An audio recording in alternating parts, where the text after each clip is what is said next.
Ephraim, thanks very much.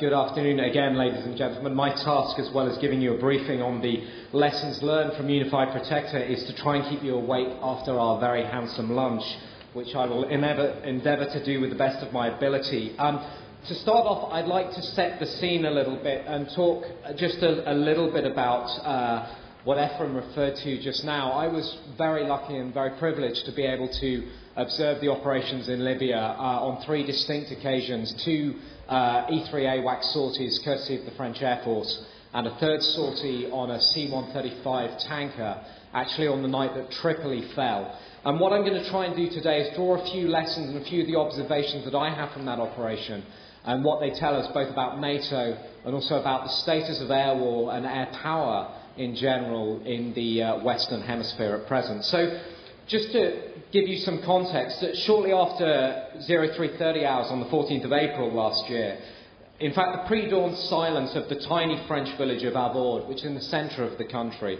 was momentarily disturbed as a French Air Force Boeing E-3F lifted itself off runway 24 en route to the Mediterranean.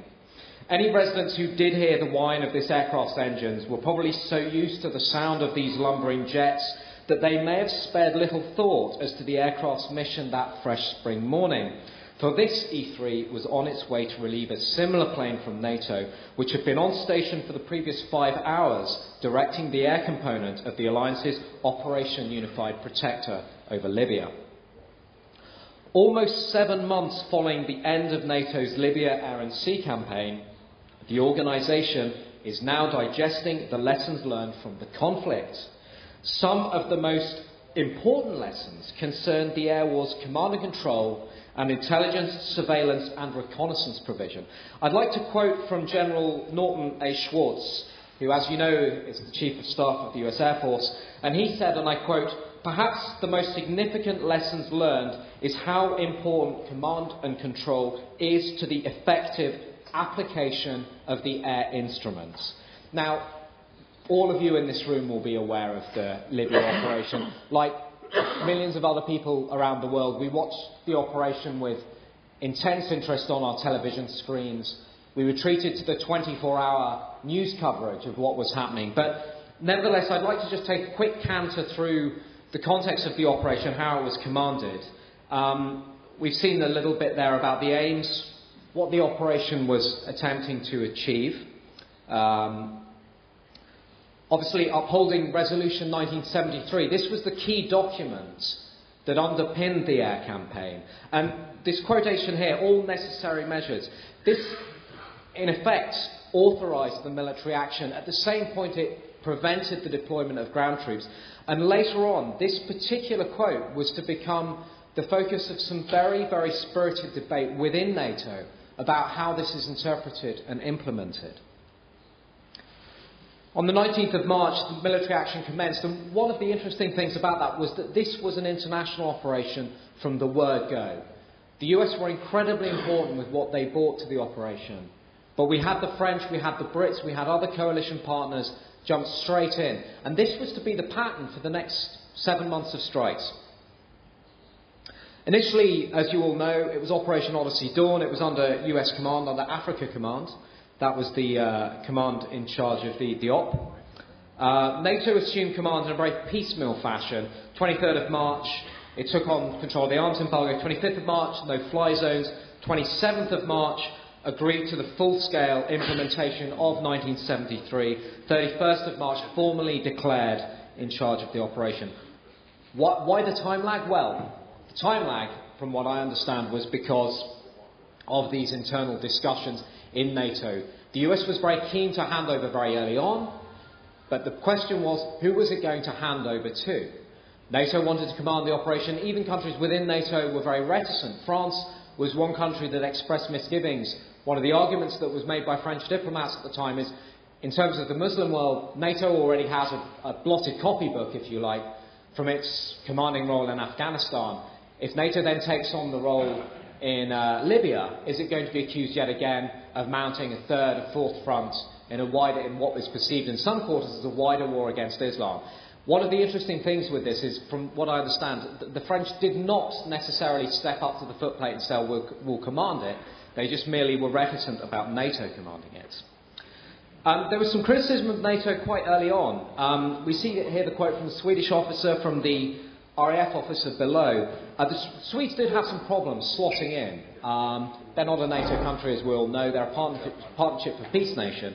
But they did have some problems slotting in and getting involved in the air campaign.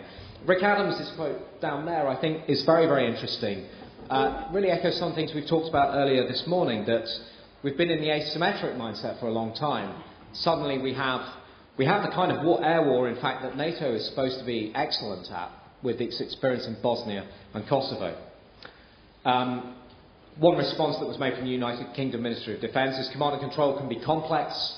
NATO is a coalition of democratic nations. There will always be an element of debate.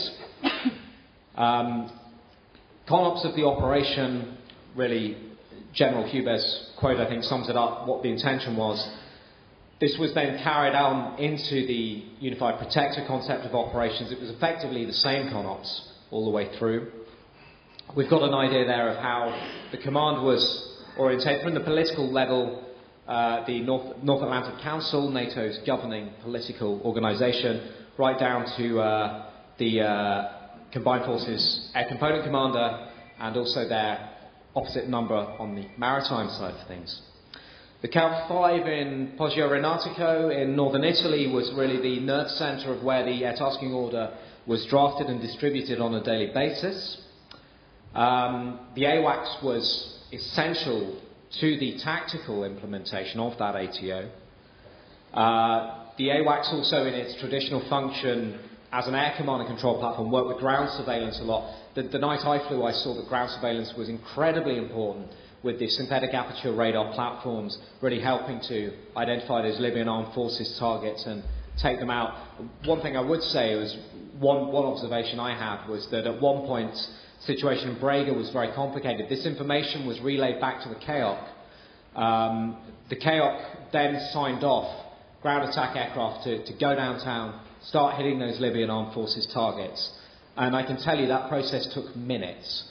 If you wanted an illustration of the shortening of the sensor to shooter gap, I think for me that was a classic illustration. I've got a picture there of the E3 operations on board a French AWACS Air Force. Just to draw your attention there to the, you can see the printout on the extreme right-hand side of the picture. That's just part of the ATO. The document that I was seeing on both times was probably around 2 inches thick. So we have an idea there of the complexity of the operation. So, to talk a little bit about lessons learned. Well, there were several lessons learned from this operation. I've tried to summarise them there on that slide, and I'd like to talk a little bit about them in detail. So, as we saw from the quote earlier from the Swedish officer, integration of non-NATO members in the air campaign. Now, several non-NATO members contributed aircraft to Unified Protector. They include Qatar, United Arab Emirates, and Sweden. Sweden, in fact, it was the first time that it had deployed combat aircraft in wartime since the 1960s, when it was operational in the Congo. One Swedish Royal Air Force officer sort of summed up the situation him and his colleagues found himself in, saying that not being a NATO member makes everything a bit more difficult. We have been struggling during the campaign with access issues to NATO systems that we have never used before. The main lesson is that next time we go abroad, we know what to ask for, we know how other nations normally do things, and that we know what we can add to the international community. We have to spread this knowledge both within our country and to other nations. Principally, the Swedes were said to have experienced difficulties regarding access to NATO data links. Other issues include bringing non-NATO members up to speed regarding NATO procedures. A number of measures, I believe, can be taken to ameliorate these issues. These include ensuring, where possible, that there is access to NATO-specific systems such as Link 16. Moreover, increasingly frequent exercises and training initiatives with non-NATO members could help these air forces to become au fait with NATO's standard operating procedures. One aim for NATO in this regard, I would argue, could be to assist the Partnership for Peace nations and other willing nations to assume, if you like, a plug-and-play air power doctrine. That this would allow them simply to slot into NATO procedures, NATO's ways of doing things when they're involved in an air campaign. We also saw deficiencies in NATO's common capabilities. Now, away from the issues regarding the other non-NATO air forces, one of the key lessons learned from the conflict, certainly during the initial phase of the air campaign, focused on NATO's ability to destroy Libyan ground-based air defence. Now, while NATO aircraft were capable of locating the SAM bases, they could see the batteries, the radars, they could find the missile stockpiles, one of the problems they